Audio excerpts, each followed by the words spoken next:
Boom! What's going on, everybody? I'm Logan, the 64th Gear Jammer Skeele, and I'm here in the vast outback of Australia to see the giant road train trucks that supply the remote towns out here, like the TNT Express Refrigerated Services Mack Value-Liner that Highway Replicas made a model of in 1/64 scale. That I'm going to do a product review of later on. But first, we have to talk about what the road train is and where they came from. Every story has a beginning. The road train in Australia is no exception. As people moved into the interior of Australia, they needed supplies. At first, bullock teams were used to supply the people. As time progressed, Afghan camel trains were put to work moving the ever-increasing mountains of supplies. By 1898, steam traction engine trains with up to 4 wagons were employed in military maneuvers in England. A road train devised by Captain Charles Renard of the French Engineering Corps was displayed at the 1903 Paris Salon. After his death, Daimler, which had acquired the rights, attempted to market it in the United Kingdom. 4 of these vehicles were successfully delivered to Queensland, Australia, before the company ceased production upon the start of World War I. In the 1930s, 1940s, the Afghan camel trains that had been trekking through the deserts since the late 19th century slowly walked into the history books. Why use a rubber-tired road train instead of a railroad to reach remote areas of Australia? At the 1927 British Colonial Office Conference, it was determined it would be more cost-effective to develop a land tractor or road train than to invest the high cost required to install railways into remote areas of the British Commonwealth. The design specifications for the land tractor were created by the British Overseas Mechanical Transport Committee for the purpose of transporting supplies to underdeveloped areas of the British Empire. Initially, the project was funded by the British and South African governments, although another 25 Commonwealth countries later contributed finances, including Australia. The prototype was built by the Leyland Overseas Road Train, and when the prototype was sent to Africa, it proved to be successful. Only 4 AEC road trains were ever produced. The subsequent units were all built by AEC's wholly owned subsidiary, Hardy Motors. The trailers were all produced by R.A. Dyson and Company of Liverpool. The second unit had initially been destined to go to South Africa, who had been involved in funding the program from the beginning. But the government of Australia had contributed to the funding of the road train program as well. Therefore, the British Overseas Mechanical Transport Committee made a last-minute decision to test the vehicle in Australia. Arriving in Australia in early 1934 and following some local testing, it set out in April from Adelaide to Alice Springs under the command of Captain E.M. Dolly, Chief Inspector of Mechanical Transport for the Defence Department in Australia, with a British crew. The road train covered the 1,100 miles of unmade roads in 3 weeks and carried all fuel supplies for the trip. The government road train, as it became known in Australia, was purchased by the Australian government later that year and remained in Central Australia. Operated by the Department of the Interior, the government road train was used to supply outback regions, supplementing and leading to the demise of the cameleers who had been then responsible for supplying outback Australia. Incidentally, Australia's first road train is usually on display at the Alice Springs Transport Museum. I'll leave a link to the museum in the comments below. We move on to shortly after World War II and enter Australian Kurt Johansen, a bush mechanic who is recognized as the inventor of the modern road train. After transporting stud bulls to an outback property, Johansen was challenged to build a truck that could carry 100 stud bulls instead of the normal 20. He met the challenge and became recognized as the inventor of the modern road train. 2 years later, his first road train was up and running. He called this truck Bertha. Johansen's first road train was made out of two former United States Army World War II surplus Diamond T 980 tank carriers. The Diamond T tractors were used for power units. Kurt then used 3 U.S. Army Bren gun carriers that he modified into home-built, self-tracking trailers to carry the freight. What is a self-tracking trailer, you ask? A self-tracking trailer has both wheel sets, or bogies, on the trailer steerable. Therefore, the trailer could negotiate the tight and narrow tracks and creek crossings that exist throughout Central Australia in the earlier part of the 20th century. The road train's 8-wheeled trailers that Kurt built were self-tracking. Following in the tracks of the tractor unit, the trailers were fitted with 2 bogies at either end that turned in opposite directions. Each bogie was fitted with a turntable connected to the other by a spring-loaded linkage. Freighter trailers in Australia viewed this improved invention and went on to build self-tracking trailers for Kurt and other customers. They went on to become innovators in the transport machinery for Australia. That's the basic history leading up to today's modern Australian road train. Today, the road train is made up of huge trailers pulled by Mack, Kenworth, Volvo, and other tractors, each pulling 3 or more trailers. Like the Mack Value-Liner, with triple reefer trailers for TNT Express refrigerated services that Highway Replicas made in 1/64 scale. This, guys, is a truck, trailer set, and a company that I have never talked about yet on my channel. It is Highway Replicas, and they manufacture models in 64 scale of the big road trains that are running around on the highways in Australia. You can see it has the truck and the 2 trailers with 1 dolly in the main box. And then you can buy a separate trailer and dolly in another box to set up a triple road train. You could also buy extras and set up a quad or a 5 train. Now to talk about the model. And I'm only going to go into detail on 1 trailer and 1 dolly because the trailers are the same, just some minor differences in graphics on them. But the trailers themselves are the same.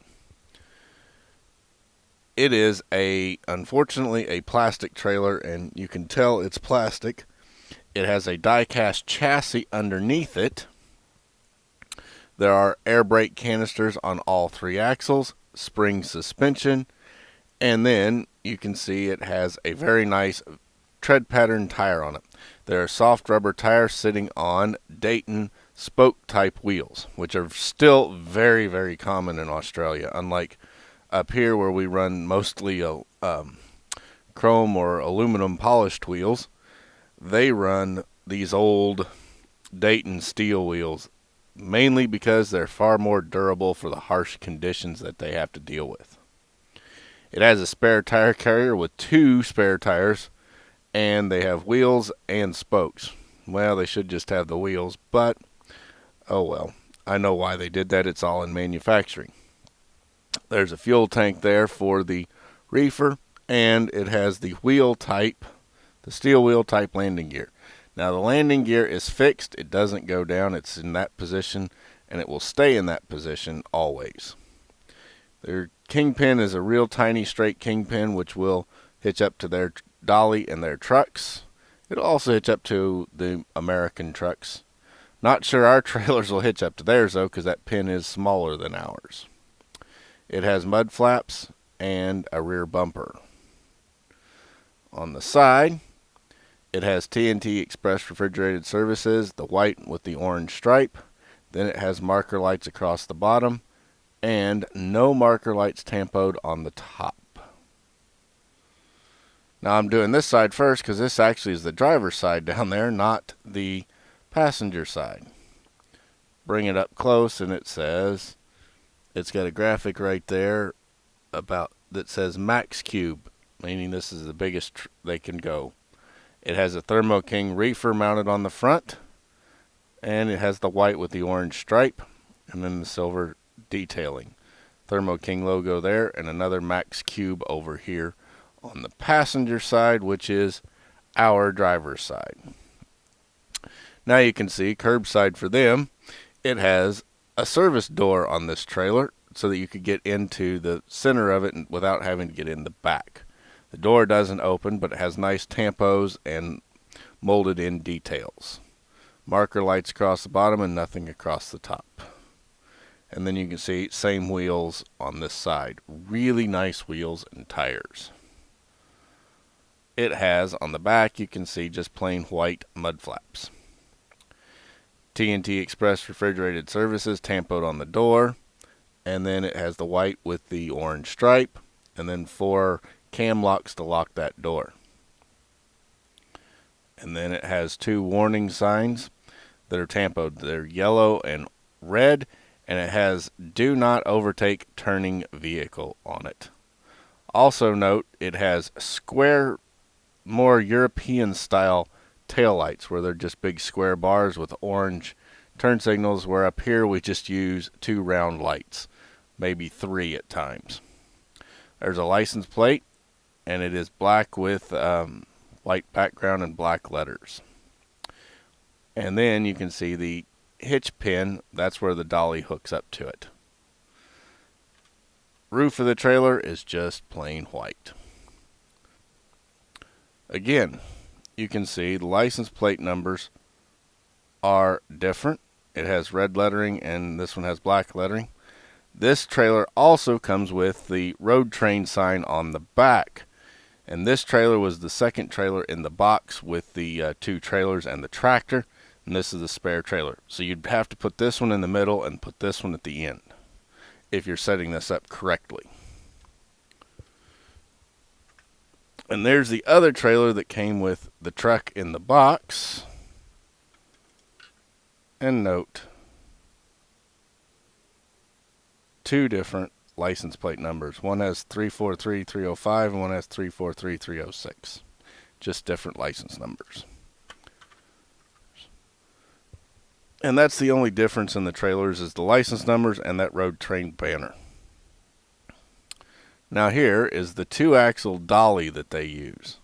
It has the same 5-spoke wheels with soft rubber tires, and so that it will actually work, the tongue pivots on these guys, since it's not a single axle like we're normally used to.